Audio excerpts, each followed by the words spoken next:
এবারে যাত্রায় সড়ক দুর্ঘটনায় 6 দিনে অন্তত 131 জন মারা গেছে বলে জানিয়েছেন রোড সেফটি ফাউন্ডেশন। এই ঈদে বা প্রত্যেকটা ঈদে বাংলাদেশের অনেক অনেক পরিবার ঈদ থেকে বঞ্চিত হয় শুধুমাত্র সড়ক দুর্ঘটনায় তার প্রিয়জনদের হারানোর কারণে, এবং এবারও তার ব্যতিক্রম হয়নি।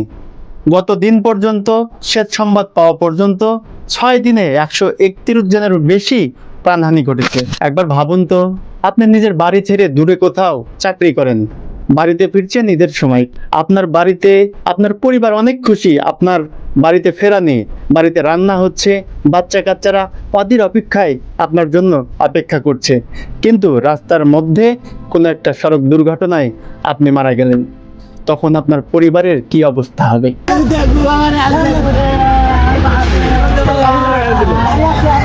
ভিডিওটিতে যাকে কাঁদতে দেখছেন সে আমার সম্পর্কে চাচা হয়, এবং তার ভাগ্নি জামাই মানে আমারও বোন জামাই তার শ্বশুর বাড়ি থেকে খাওয়া দাওয়া করার শেষে ফ্লাইওভারের নিচ দিয়ে সাইকেল চালিয়ে যাচ্ছিলেন, এবং সেই সময় ঢাকাগামী দূরপাল্লার একটি বাস তাকে ওই জায়গায় অ্যাক্সিডেন্ট করে, যার ফলে সেখানে তার প্রাণ যায়। একবার চিন্তা করুন তো, আমার সেই বোনটির বয়স কতই হবে, 17-18।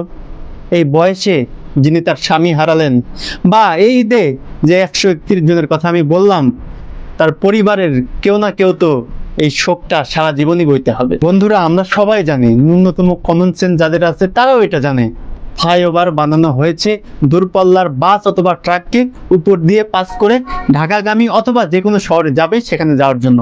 তার নিচের যে সার্ভিস রোড সেটা বানানো হয়েছে পথচারী, অটো চালক, রিক্সা চালক, সিএনজি চালক এদের জন্য। কিন্তু আমরা যেটা দেখছি, সে দ্রুতগামী বাস অথবা ট্রাক সেই উপর দিয়ে না গিয়ে বেশিরভাগ ক্ষেত্রেই সেই সার্ভিস রোড দিয়ে যাচ্ছে, যেখান দিয়ে পথচারীরা পার হচ্ছে, যেখান দিয়ে ছোট যানবাহনগুলো যাচ্ছে, যার ফলে তাদের যে অতি দ্রুতগামী যে তারা বাসবাহন বা যে যানবাহন ট্রাকগুলো যাচ্ছে তার সাথে সংঘর্ষ তৈরি হচ্ছে।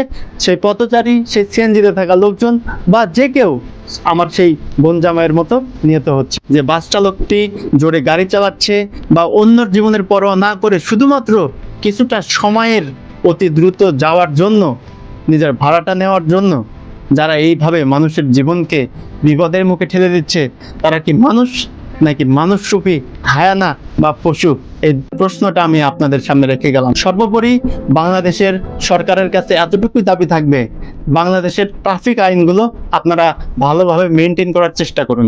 আমরা যার যার জায়গা থেকে যদি একটুখানি যদি সতর্ক হতাম, তাহলে এই ঈদে যে 131 জন এখন পর্যন্ত জীবন হারিয়েছেন তাদের অনেকেই হয়তো বেঁচে যেতেন। যদিও সৃষ্টিকর্তা কার মৃত্যু কোথায় লিখে রেখেছে বলা যায় না, কিন্তু সতর্কের মার নেই। আমরা যতক্ষণ না আমাদের আপনজনকে হারাই, যতক্ষণ না আমরা নিজেদের মানুষকে হারাই, যতক্ষণ না নিজের শোকে পড়ি, ততক্ষণ পর্যন্ত অন্যের শোক আমরা বুঝতে পারি না। তাই আসুন সবাই সতর্ক হই, 2 মিনিট সাশ্রয়ের জন্য অন্যর জীবনকে বিপদে না ফেলি, তবে আমার জীবন বাঁচবে, আপনার বাঁচবে, আমাদের সবার বাঁচবে। ভিডিওটি ভালো লাগলে অবশ্যই, যদি ফেসবুক পেজ থেকে দেখে থাকেন পেজটিতে ফলো দেবেন, এবং ইউটিউব থেকে দেখে থাকলে অবশ্যই যদি ভালো লাগে তাহলে চ্যানেলটিতে সাবস্ক্রাইব করবেন।